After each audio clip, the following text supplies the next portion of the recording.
Edwin Mackay, And your birth date? 28th of July 1933, And tell me, Mr. Mackay, where were you born? in George, in the town, of course.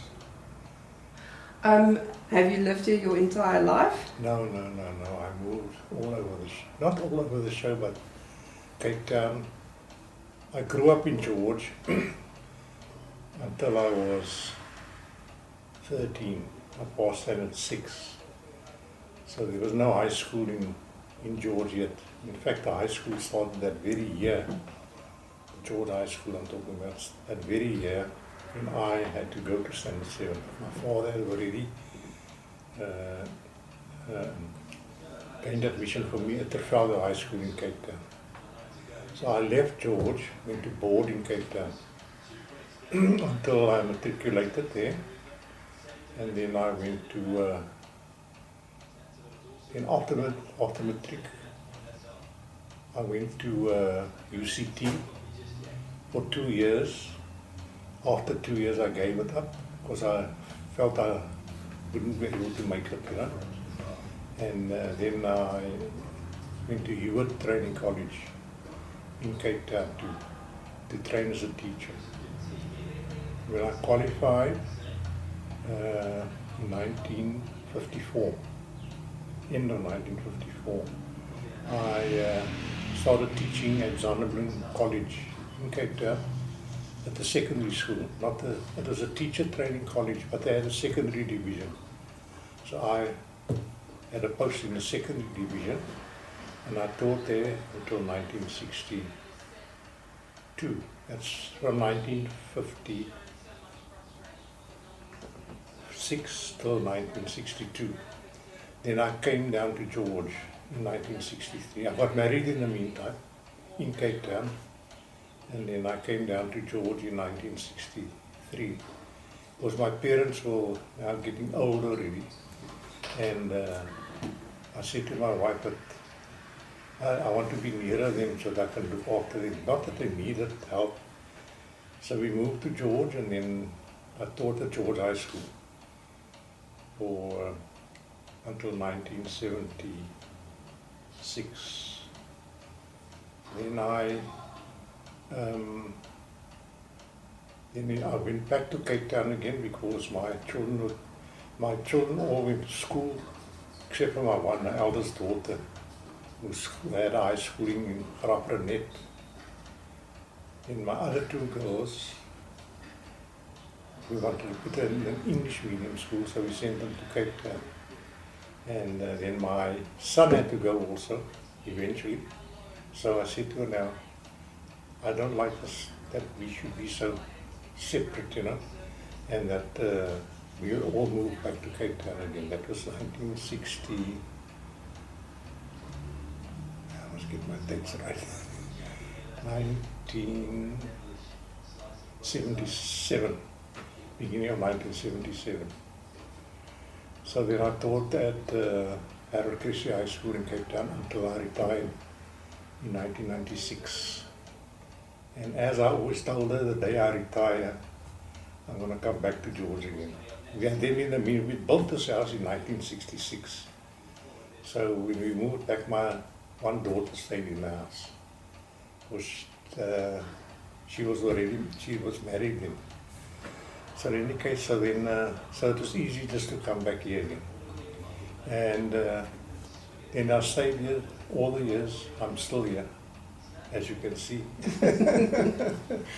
Now tell me, when we go, where was the childhood house that you grew up in? Where specifically in George? Oh, that was in Mitchell Street. The house doesn't exist anymore. The property is now occupied by the George Preparatory School. They bought the property from my father, and then I think they demolished the house because I see the school was now built on the perimeter sort of where the house stood. But strangely enough, the oak tree that I used to play in is still there, still standing at the entrance gate. That's why I got this oak tree here also, reminiscent of those years. And then also, my mother planted a palm tree in the back garden, and that palm tree is still standing there. at the back of the property.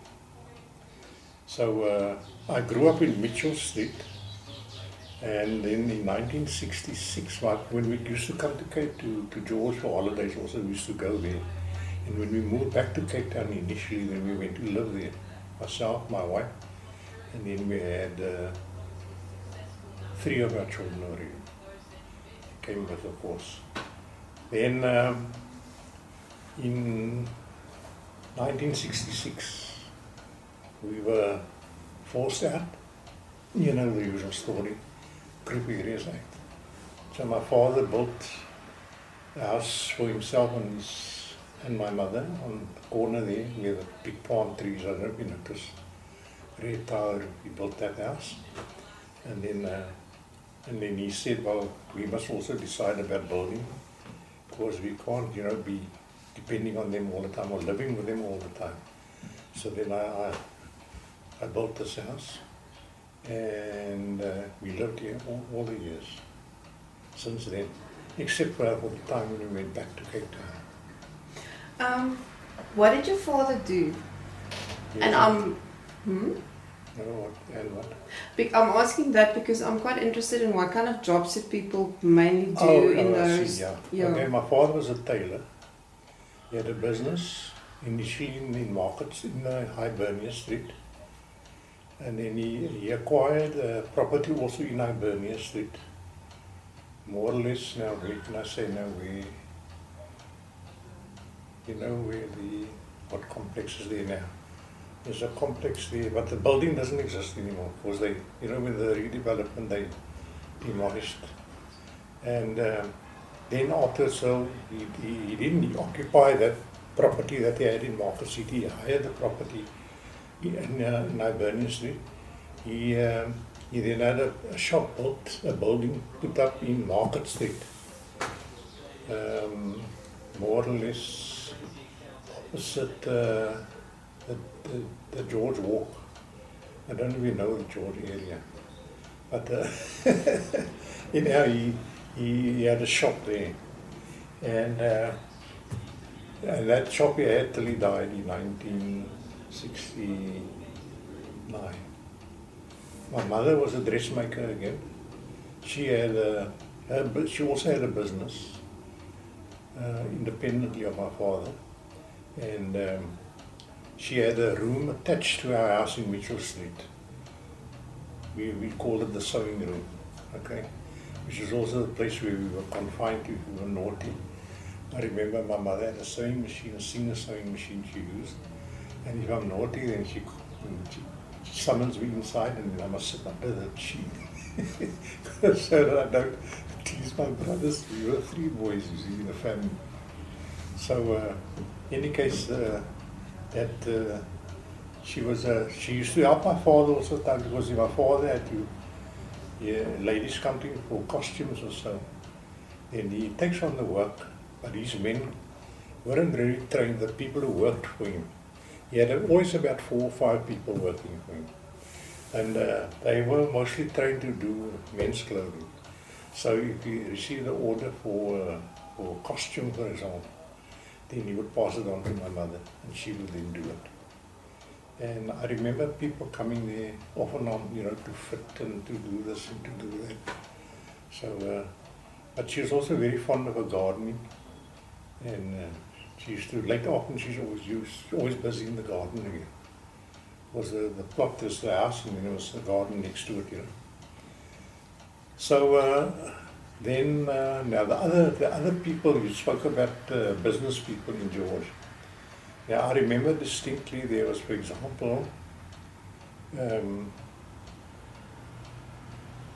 there was Mr. Pedro. He's now Wilbur's, how can I not put it now, Wilbur's uncle. Yes. He had a cycle shop in Hibernia Street also.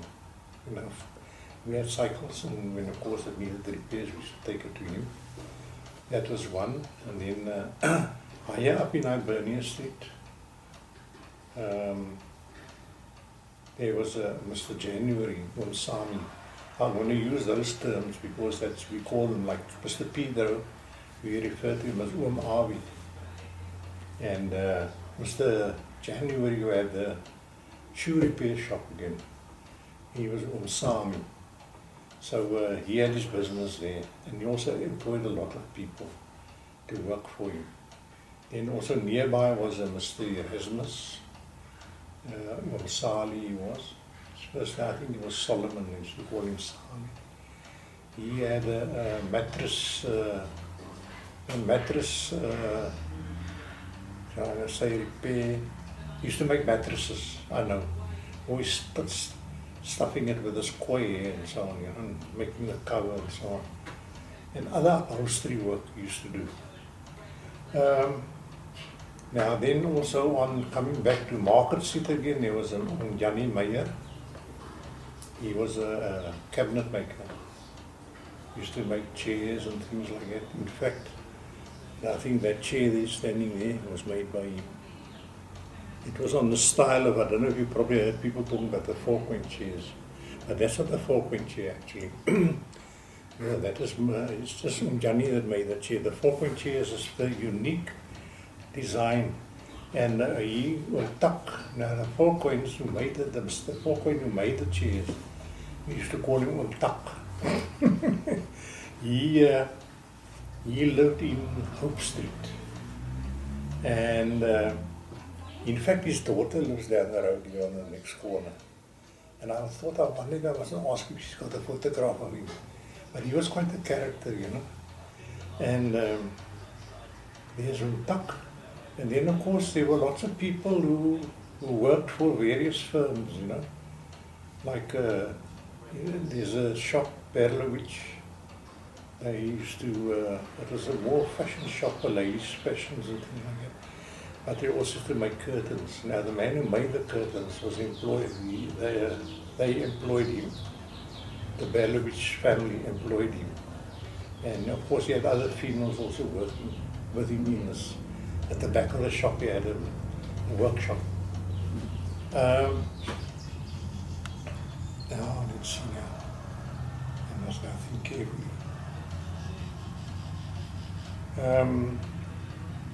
There was a Mr. Van Hoog, Dan Van Hoog. He was an electrician. He lived in York Street. 52 York Street, if I remember correctly. And he was an electrician. He did a lot of work. In fact, he did the electrical work in this house. He had it built.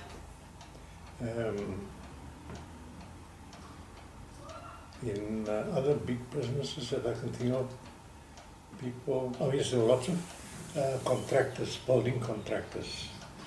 For example, there was Mr. Delport. We called him Gas. He was actually Gustav. I think that was his right name. We used to call him Gas. And then also next to him was Mr. Deerling, who was also a building contractor. In fact, 2 roads here in Rosemore are named after him. One Delport Street and Deerling Street.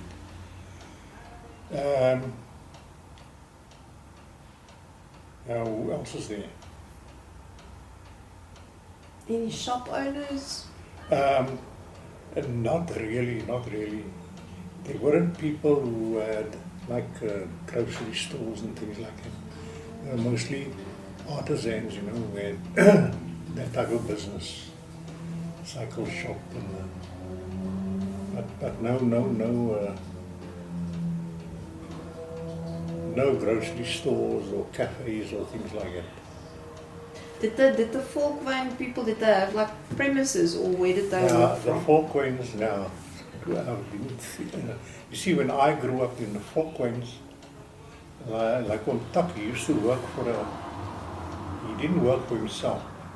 You know, he worked for other people. Like there were some people who owned furniture factories, so he worked for them. Although he did a job, one job I know of that he worked on was in a church when they built a pulpit in the old Dutch Reformed church that was in Hibernia Street. He built that pulpit. Now the pulpit, of course, with the moving and the demolishing of the church, that pulpit was also lost. By the way, of course, talking about Hibernia Street and the school and the church, the school was there right in Hibernia Street. It was called Hibernia. That's why there's Hibernia Primary School here now. They moved here, so they still retained the name Hibernia. And the church was next to it, right? Then the church was destroyed in a fire, either 1951 or December 1951 or 52, one of the 2 years, I'm not sure which year. Of course, some people thought it was, deliberately set alight. But the story went, of course, I would now say the investigation revealed that there was electrical shorts somewhere. But of course, those are all the stories. Was that the old mission? The old mission church and the mission school next to it.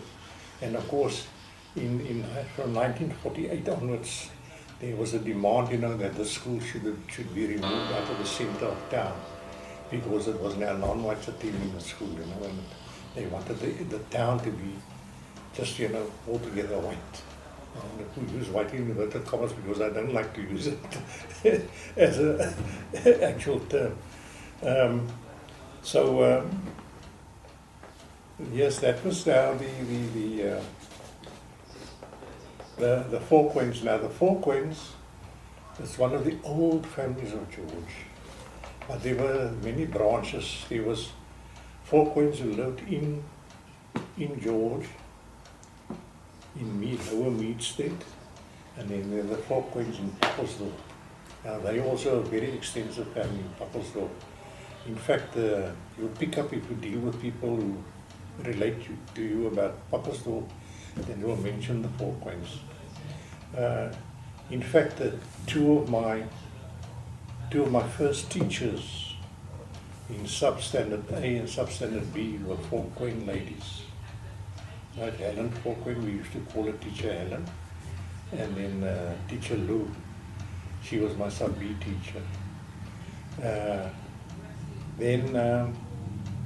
About the Falklands also, they had, you see, when initially there weren't many people living in George to provide accommodation for non-whites, right? So when people moved to George, like my parents also, then they used to board with the Falklands. And they had their houses on the bottom, on the corner of Mead Street and Fisher Street. And the Meyer family again. We also have lots of Meyers in Papelsdorp, by the way, but there's a Meyer family in George in Market Street. They had a restaurant cafe. So people who moved to George, they boarded with the Falklands, but they had their meals with the Meyers. Because I remember the Meyers, the one part of the house was a huge room with tables longer than this and chairs. And I used to go there for music lessons afterwards. I mean, when I now got to standard 4, standard 5. So the one man who boarded with the Meyers, in fact he got married to one of them, he was a music teacher. He taught at the school, private school, but in Auckland he gave piano lessons to whoever wants. So I remember those long tables and all the chairs around me and so on. But of course it wasn't used as a restaurant anymore, because that died away, you see. So the Falkland family was a well-known family. And in fact the one son became a lawyer in Cape Town. Yeah, if I remember correctly, he became a lawyer in Cape Town. He moved to Cape Town, practicing law there. Furthermore, I don't think there were any other business that come to mind straight away. There were lots of artisans, people who worked in the various factories, like in Urban's factory at the bottom end of York Street. The Urban family, they owned a lot of land. In fact, these developments here with the mall and all that, that used to be pine forests before. I mean, I remember as a youngster, we used to go and run around and so on. And the more was, of course, the developers bought the ground and then they developed that now. But now they had a factory also at the bottom end of York Street, off York Street, not on the street. It was, they used to, a sawmill for wood and so on, and they had a shoe factory. And people worked in the shoe factory. There was a shoe factory in George in Market Street, opposite my father's shop. It's called Modern Shoes. It was owned by Smith, Wendell Smith. He was the owner, but they had a whites-only policy. You can work for them, but then you have to sweep. You can only sweep the floor or do cleaning up or so, but you couldn't go and sit at the machines. And I remember distinctly one year. I can't remember the year, but they decided that they're going to employ non-whites as machinists. So the white employees went on strike. And I remember distinctly how they, and the people used to cycle a lot, they all had bicycles. So then the year about 8 o'clock, 8:30, when they were supposed to be in work, they were riding around on their bicycles, having meetings on the street corners and saying. So that's the first time I heard about something called a strike, such. But then that was mostly the factory that they had up in Wellington Street. So, well, that's about all that immediately comes to mind. I can't now think of anybody else, but if you give me questions, perhaps then I can, it probes my mind and then I can perhaps think of more. I was just going to ask you, was there sort of a labour policy for the timber industry as well? Well, I can't really say yes or no. But what I do know is that there was a sawmill here at the back. In fact, it's still there. Saagmeer, we used to go and speak Afrikaans. Of course, remember we spoke Afrikaans when we grew up. The sawmills here at the back there, it's still there. That sawmill was established by the state because they wanted to solve what they called the poor white problem. I don't know if you heard of that already. The people living in the forests of Neisner and even down further down here, like Karatra and those places, those people had to be, they were intermarrying, and with the result that they showed deficiencies, mental deficiencies and so on. So then the state established the sawmill there. In fact, it was known as the state sawmills to employ these people. And then they built houses for them in just near the mountain. In fact, it was called Boer Park, where they built these houses. Yeah, I think you should be able to still see one or two of the original houses, because the place has now been developed so, that you wouldn't, if you find one, it'll probably be a rare specimen that you would find. They lived there, Boer Park, and that was opposite the area known as the Island, which again was a property belonging to the Anglican Church. And they allowed their parishioners to erect structures each one was given a piece of land, and they could then erect structures, either wood and iron or perhaps mortar and brick. So, but of course, when 1966 came, those people were all moved out. And today it's called, I'm going to tell the line, I'm telling you what it's called now, the new area, but they gave it a new name. We call it the Island, the Eiland. That's where the people live. Because I wanted to ask, somebody else mentioned the island, that it was a mixed area. Yeah, it wasn't an island really. Actually what it was is just one river from the mountain running down, and the other river running down the other side, more to the northeast. And in the area in between the two rivers, they sort of refer to it as an island. It's not a true island in the sense that it's surrounded by water. Yeah, there are lots of people live there in the island. And then, as I say, with the Group Areas Act, they were all pushed out. Some built their houses here, few of the families who could afford it, but most of the families had to go and live in their housing schemes, like Conville, for example, and Orchards. Those were the new areas, because the original housing scheme, or location as we called it then, location was Rosemore in front and Urbanville at the back. So those were the areas people moved to. And you said that was in the 60s? Now that was in the Conville and Orchards developed in the 60s. Yes. Before that, people who couldn't build for themselves, they could go into the housing scheme and then they hire a house from the municipality. And that was in Rosemore and Urbanville. And then of course you had the Mission, St. Mary's Mission Church, the Catholic Church. They played quite a big role in the upliftment of the people living there. And there were schools and churches. There was a Dutch Reformed church there as well, and school. And I remember also that we played our rugby, for example. Now coming to sport, we initially in George we had a rugby field off 100th Street. It's now called Nelson Mandela Boulevard. But it was quite near to the railway line. There's a railway line you cross, and then you get a slight incline, but the incline is not there anymore because they got the flyover bridge.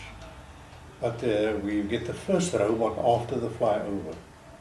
Then to your right, there was the rugby field was there, and a tennis court where my parents played tennis, and there was a soccer field as well.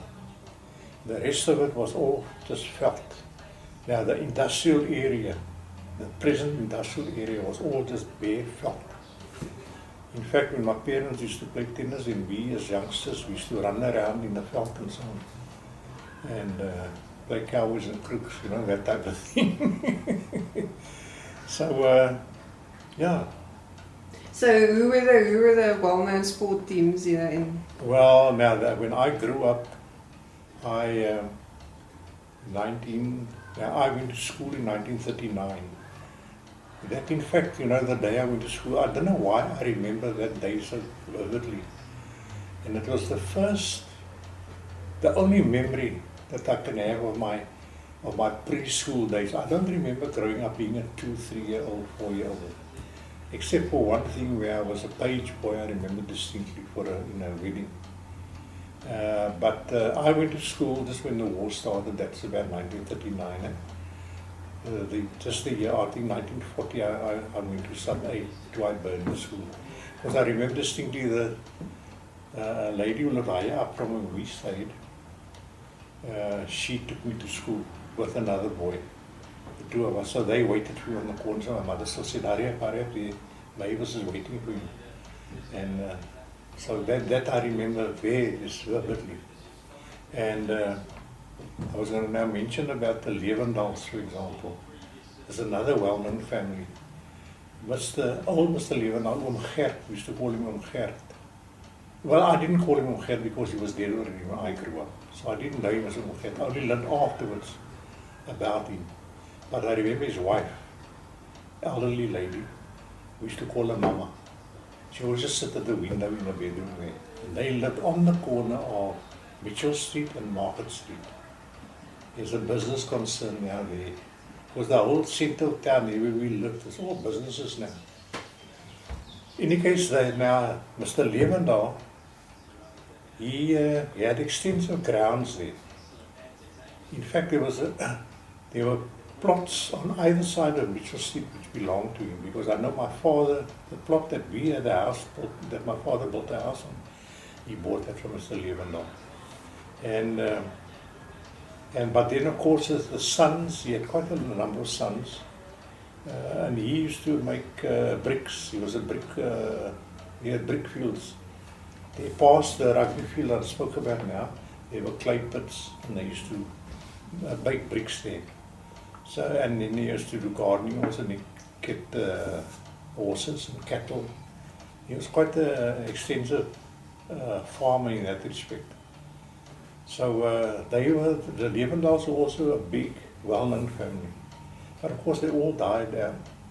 In fact, I don't know if any of them, the last one I know was lived over here, he had a house built here. Two of them had houses built here, but they both died already. And I don't think there are any of the offsprings here anymore. You mentioned the war now. Did people from here participate? Oh yes. The war, I remember distinctly how the people went to war. And of course they came back on leave, wearing the army uniform and so on. In fact, my one cousin, he was married, and then, but he didn't live with us yet anymore.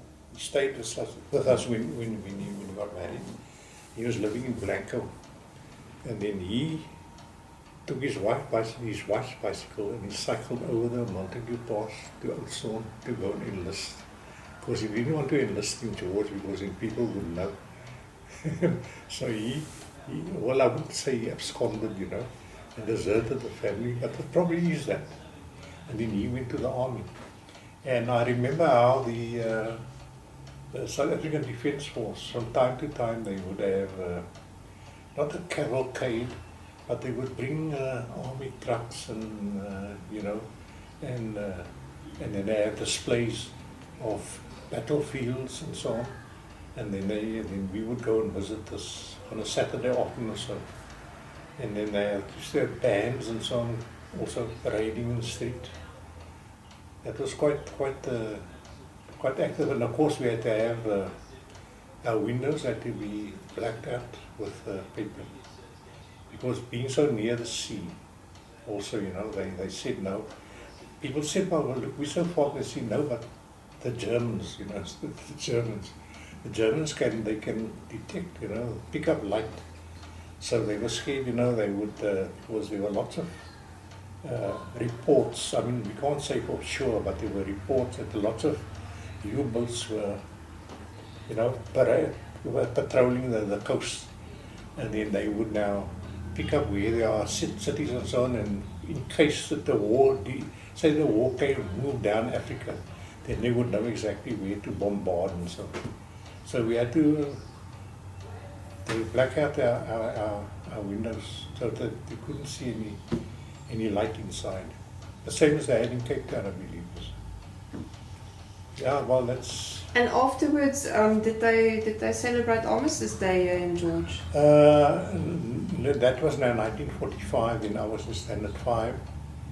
I remember because my schooling went over the years. She's Standard 5, I was in Standard 5. I went to school in 1940, okay, 1945. I think, yes, they probably had a celebration, but it didn't stick in my mind. I can't remember clearly. But there were lots of wartime activities going on. And always so now and again, you hear rumors of, they say there's a German ship in the coast or something like that, and you got to be careful for the Jerrys. I used to call them the Jerrys, Germans. Yeah, well, anyhow, that is. That's about all that I can think of the war. And you were going to tell me about the sport teams. Oh yes, the sport team. Now the rugby field was there, as I said. Rugby was the main game, and we had one team, one club in George, Villages. It's called Villages. In fact, I have a photo of 1939 of the players. It was published in the George Herald, and I had a clipping of it. But then of course there was a tennis club. My parents belonged to it. They had a tennis club called Oaks Tennis Club, where they played tennis on the sports field there. Afterwards, after the group areas, by the way, then they did away with the fields there, and they moved the sports fields of George moved to the back here, next to Rosemore. So then my parents, my father had a property behind our house, And he took a part of the property and built a tennis court there. And that's where the palm tree stands. The palm tree is between our original house and the tennis court. And the tennis court is not there anymore. There's a house built on it now. In fact, they made a road also in between there. So you can ride down, then you won't know there's the house. You can see the house now, but then the palm tree is there behind the house. That was the tennis club. Then they had a cricket club. It was a cricket club, quite active. They had a soccer club also, but the soccer club wasn't very active because people didn't really go for soccer. And but that's about it. Then in 1945, when the soldiers were demobbed, when the young men came back from the front, so then they established, most of them lived in Rosemore, so they established a new club in Rosemore called Progress. And that's many of them, and I think Progress is still in existence. Villages, of course, were the group areas, when people moved out of town, they were spread out. So we still had the club going. I remember when I came back from Cape Town, I told you I came back from Cape Town to George. Then I still played for villages, and I was an official of the club. In fact, I'll tell you also that when I was at school in Cape Town and I came home for holidays, then I used to play for villages on a Saturday or so, and I used to play for villages club until I go back to town again for the. And who were your competitors? Who did you play against? Oh, we played all over. We played all over. Like, for example, now in Blanco, you had two clubs, Evergreens and Wanderers. Right? Then you had in Pappelsdorp, you had the club Evergreens also. We played against Grootbrak, Creekbrak River. I don't know what's the, I think their name is, Mayflower was the cricket team's name. Good Hopes, their name is Good Hope Rugby Club. We played against teams from Mossel Bay. Mossel Bay had two teams. It was Athletics was the one and Spring Roses was the other. We played against teams from Oudtshoorn. You had Oudtshoorn, you had Steady Boys, called themselves Steady Boys. And then afterwards there was the team All Blacks and they had Perseverance. Those were teams from Oudtshoorn again. So we used to travel on Saturday. We used to. Neisner didn't really have. Neisner people were more soccer orientated. So they played a lot of soccer, but hardly in the rugby. So that was all we did. And then the school teams also, by the way, we played rugby, school teams. Played against St. Paul. Hibernia played against St. Paul's, which is also a school here. We played at Blanco. We played at Pappelsdorp. We used to go to Brack River. We go by train in the morning, come back by train at night. All those things. And the teachers were, the one teacher especially was the George Kurt. He really laid the foundation for us as sports persons. Because he used to take us all over. And there's the rugby, for example. And for our teams also, I know he took us to the Kango Caves also at the time. We used to travel by lorry, just and that was fun. It was fun. And one learned a lot like that, I know most towns always have spots where people went for picnics or for things like that. Yeah, where were those in this area? Now, our famous spot, of course, is Planbruggie. Did you hear that? Planbruggie is there, the Magas River. It's the old road to Oudtshoorn. Just past the Witfontein Forest Station. You take the old road, Witfontein Forest Station, and you come to the Magas River. And there was a sort of not really a developed picnic spot. It was just a blank spot. The bushes were cleared and so on. So we used to go to Planbruggie a lot. And that was like Saturdays. It was our favorite of my parents, for example, to go and braai on a Saturday afternoon after tennis. Then we used to pack our goods and then we go and braai. And also we used to like to go to Victoria Bay. And where else? And of course, sometimes we were very fond of going to Mossel Bay also for an afternoon, you know. Then you go to the Bakker to go and swim and so on, picnic. And my parents were fond of going out like that during the day. So we had quite an adventurous youth, I would say, you know. And that's why I say, I said to somebody the other day that, you know, although we grew up in those years and where you were always, by the way, the Boere, as we call them, they were always fighting with us, you know. And in spite of that, you know, and they were nasty to us.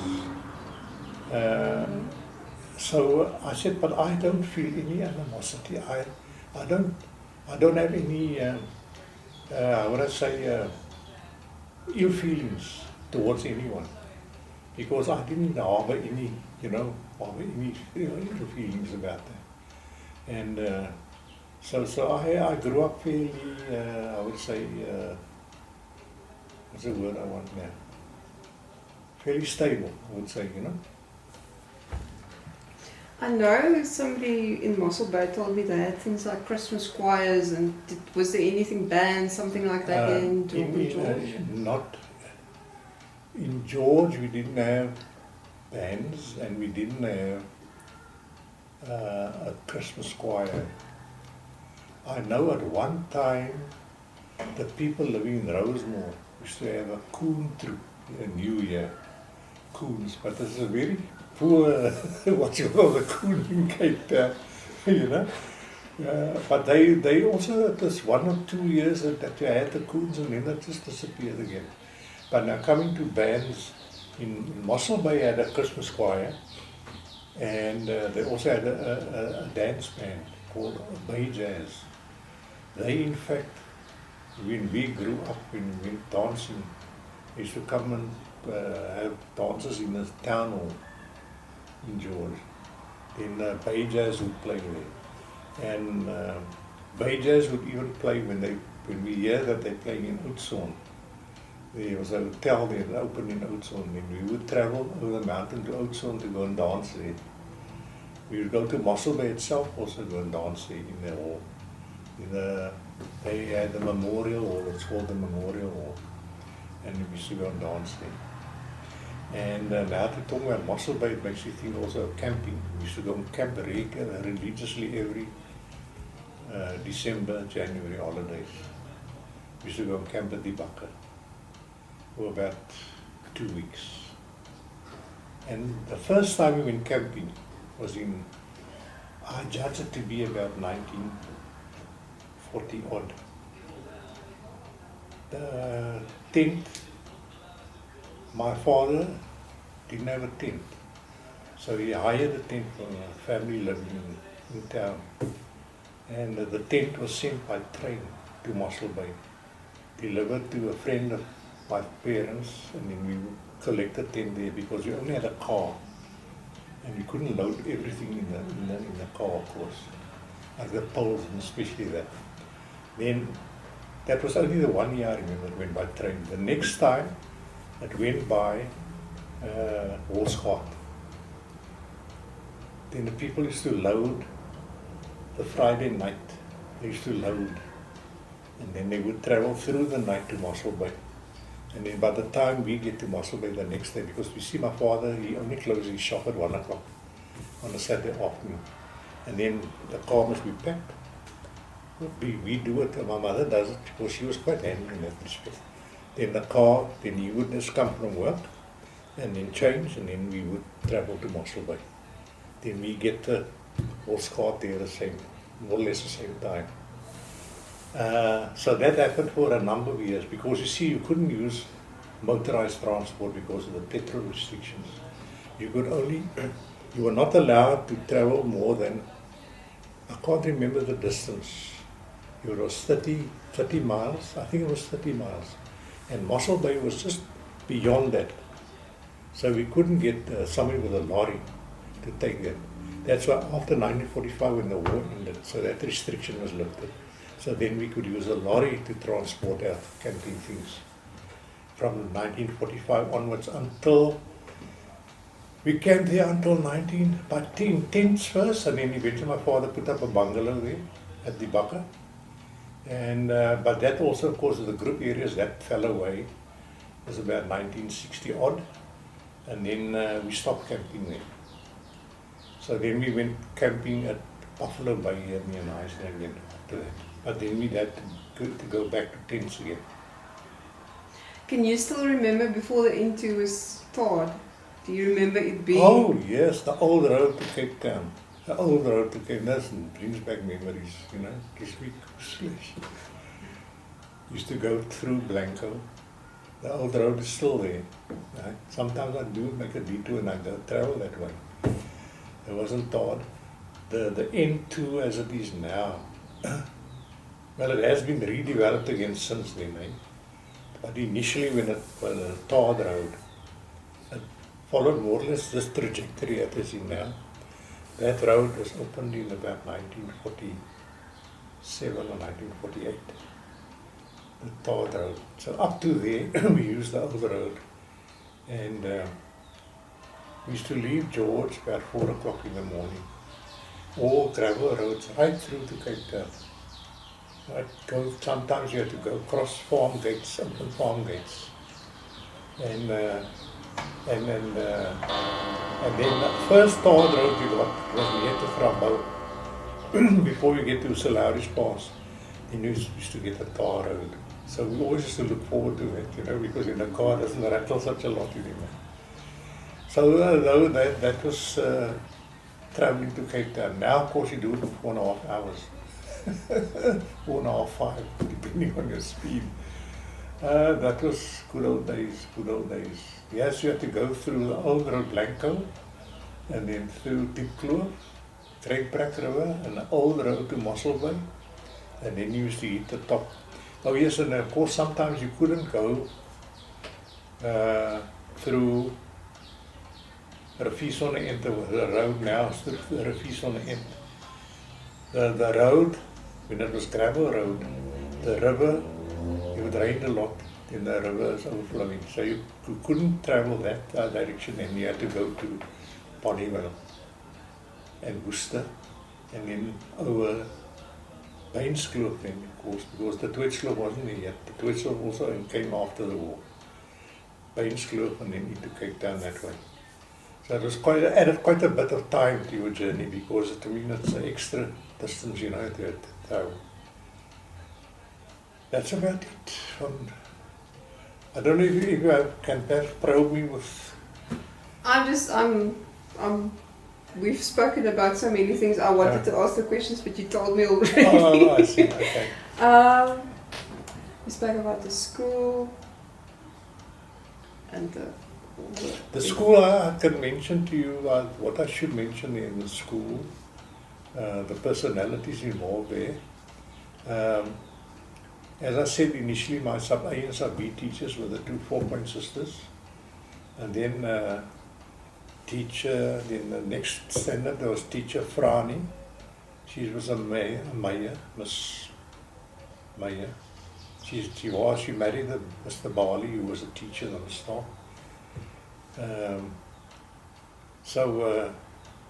Then after that went to Mr. Kurt, whom I mentioned already about the sport. Then Mr. Bali in standard 4, and then eventually when the principal always took the highest standards 5 and 6, Mr. Truther, he was our principal at that time.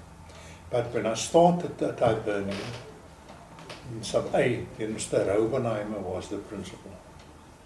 But he left school eventually. He went to teach he got a post in Ladysmith, in Huku, to be exact, Huku, in the district of Ladysmith.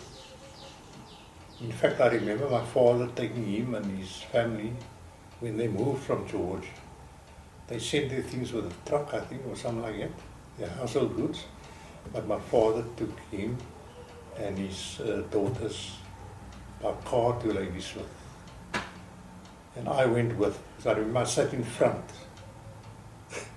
And then, now that time people had the habit, if you travel on the road and it's a dusty road, or it's very rough road, then used to get car sick. So they had to put brown paper on their tummies to prevent this car sickness. And I was sitting in front, and Mr. Robenheimer then,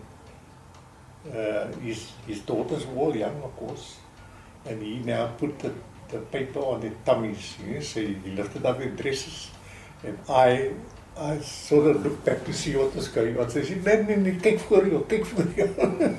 He can't even escape me. So that's also an incident that I remember very distinctly. It's minor, but I mean, those are the things that comes to mind. I was just wondering, sorry, I'm interrupting now, but the church that burned down, where was it? No, the school burned down. Oh, it wasn't the church, it was a school that burned. The church was demolished, yes. Okay. The normal demolition. Oh, okay. No, the school burned down. The school is now where the school was where the George Arcade is at the moment. That was the school. Now I remember I can place it very distinctly because there's some of the buildings there that's still in existence, like J.D. Jones and Knop Brothers was the next shop, and then the school, and then the church. Now the church stood where Edgar's is now, although I see Edgar's is also being changed now. They closed down, I think. I'm not sure. Oh, you wouldn't know. But I noticed now, yesterday when I rode past here, I saw the shops in town, by the way, they're all moving out to the mall. Businesses are closing. That's why I don't know if you notice when you ride through town, you see lots of places where it's to let. And the property developers in town, the big boys, the Van Rensburgs and the Anton Fouries, and who's the other chap, is another chap, they own a lot of property in town. They're up in arms about this, about businesses closing down because their property is losing value, you see. And the people are all coming to the mall now. They kicked up a racket even about SARS, a new building at the mall. Because SARS used to occupy premises here in town.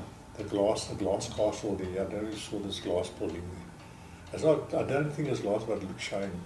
So they even complained about that. They objected to the council authorizing the erection of the SARS building near the mall. But anyhow, be that as it may. So you see that the things are so fluid nowadays that you don't know. I can eventually see that the center of George, for example, is going to deteriorate completely. I mean, but that's only my opinion,